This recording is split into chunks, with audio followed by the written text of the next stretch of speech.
The question today is if I can show you how to create theme displays. It's easy, step by step. Will you do more to cross-merchandise in your store? I hope so. Hi, Linda McKendry here, specializing in retail repair for small businesses and boutiques in the science and art of merchandising and display. Even though I'm targeted to small businesses, I've been hired over the years by corporations to train their dealer networks and franchisees. And I've also been a guest speaker at trade shows, and the seminar notes that I use there are what these videos are made of. So I know you will enjoy them. Cross-merchandising is a visual merchandising strategy that involves displaying complementary products next to each other, and it's one of the best methods retail stores use to boost customer experience and increase sales, according to Shopify. Theme displays tell a story at a glance, with abundance of products that reinforce a strong statement to a target market. We've looked at part 1, how themes work in displays. Part 2 was 6 ideas for themes. We added 7 more ideas for themes in part 3, and now we're at part 4, 5 steps for building themed displays. A theme is an idea that unifies products and presentations, a central message reinforced a variety of ways, and a core item or event from which to motivate sales. People are drawn to abundance. Lots of products, lots of pizzazz, and lots of repetition is what impacts them the most. Here are the steps for building theme displays. Choose the theme, gather or list the product to use, determine the focal point, choose from the largest item, lots of the same item, a compact group, or props. Work from front to back and highest item to lowest one. Have lots of stock. Be ready to substitute or be ready to condense the display. No gaps. We saw before this illustration. You can see the largest item, which happens to be the very big one up on the top of the display, is the one that catches all the attention. That is definitely the theme for this display of snow buddies.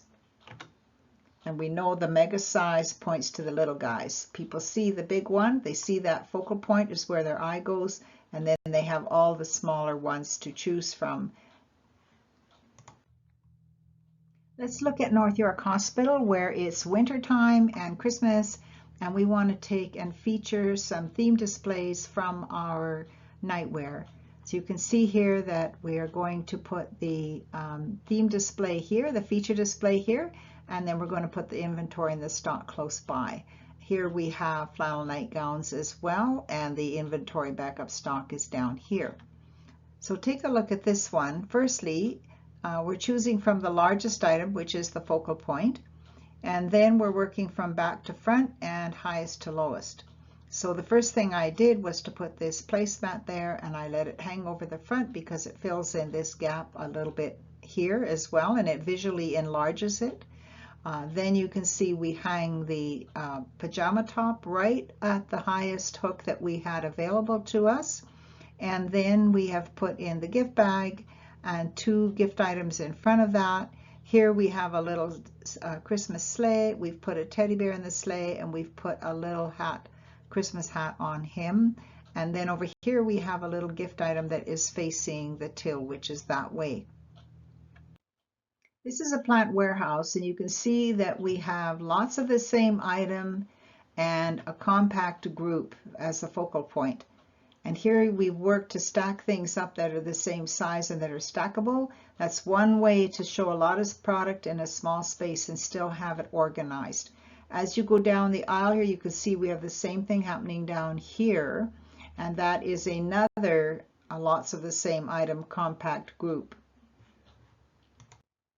This is a home hardware garden center, and you can see that we have a compact group, but it is also cross-merchandising in that we have ornamental pots and plants, and that's what's all coming together here.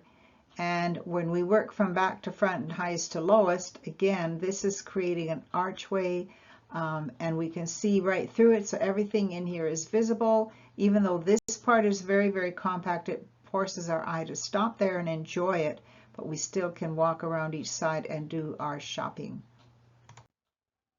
This is a gift area that we put into a tea room in Midland, Ontario in 2 days.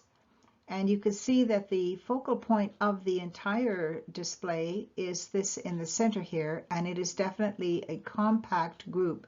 This was fall, and so this was our featured display of this area. Just to give you a closer up view of it and show you what we did here, and in order to show more stuff in less space, we do have a few things under this table, but they are things that are easy to reach and they are definitely not on the floor. If we take a look at what's going on here and we look at the other view, you can see we have a compact group here as well. That's just tucked into here so that there's still room to get around here. This is a floral supply wholesaler, and this is the extent they go to create displays for when flower shop customers come in. You can see here that the prop, which is this flower here, is actually the focal point. And there are two kinds of props. There are the kind of props that hold up the products, and then there's the kind of props that hold on to the theme, which this does. This is made out of white cardboard with crayon felt pen outlining it, and it's just so quick, easy, inexpensive, and just tacked up on the wall. You can see here that the pots that are on the floor are the backup stock, and as people shop here, which they typically will, from down here can be placed up here and the gaps all filled in. This is an example of no theme, and I see this happening a lot. And you can see firstly, before we even go into evaluating it, if this is the entrance to the store and it's remaining nameless, I'm not going to tell you who it is. Anybody coming in here is not impacted by this at all. If anything, they might be impacted a bit by this on their way into the store and maybe by what's here. So what they're seeing here is actually across the lobby where the exit is. That's where they're looking and seeing this from. So let's go through it and evaluate it. Firstly, amuse, don't confuse. This is basically confusing because your eye doesn't go anywhere. There's no focal point. There are too many stories being told, too many colors, too many patterns, shapes, and too many styles. The community board can't even be accessed, and so you either need to make it totally visible and accessible, or you need to arrange the whole thing to make it suit. So when we look at, we can also see that this is a folding screen. It could be folded a little bit more to be on that side, even though I'm not in favor of having this by the door like that as either. This tree obviously can be pushed into the corner a little bit more, and if it's got wire branches, which most of them do, you can actually kind of fold them, lean them, or make them work for the space that you have. And then we have this confusing whatever is this item is, and a bench. We've already got a bench here, so we don't really need another bench there. These colors somewhat relate. Also, there's a sign back here. It's a sales sign, and you can't read it for what's in front of it. This is like almost becoming a focal point because your eye keeps going over there, but it doesn't relate to anything. So, I hope that this will help you look at some of the things that you do and realize, where is the eye going? What is it seeing? Is it sending a clear message? If not, things need to be changed according to the 5 steps that I've given you. So our takeaway for this is to pick a place in your store to build a theme display. Take a before and after picture. Besides your windows, you should have feature display spaces and created theme displays every 2 weeks. Part 1, we looked at how themes work in displays. We've looked at 6 ideas in part 2 and 7 and a bit more ideas in part 3. And part 5, the 5 steps for building theme displays. If you have any comments or questions, get in touch with me through todaysdisplays.com. Check out more YouTube 4-part videos, more retail repair merchandising, because the bottom line is to sell more goods to more people faster.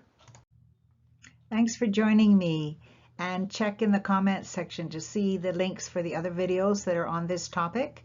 Feel free to comment, like, share, and subscribe, or select the bell for notifications of other videos when we post them. And also go to todaysdisplays.com for more resources. Talk to you soon.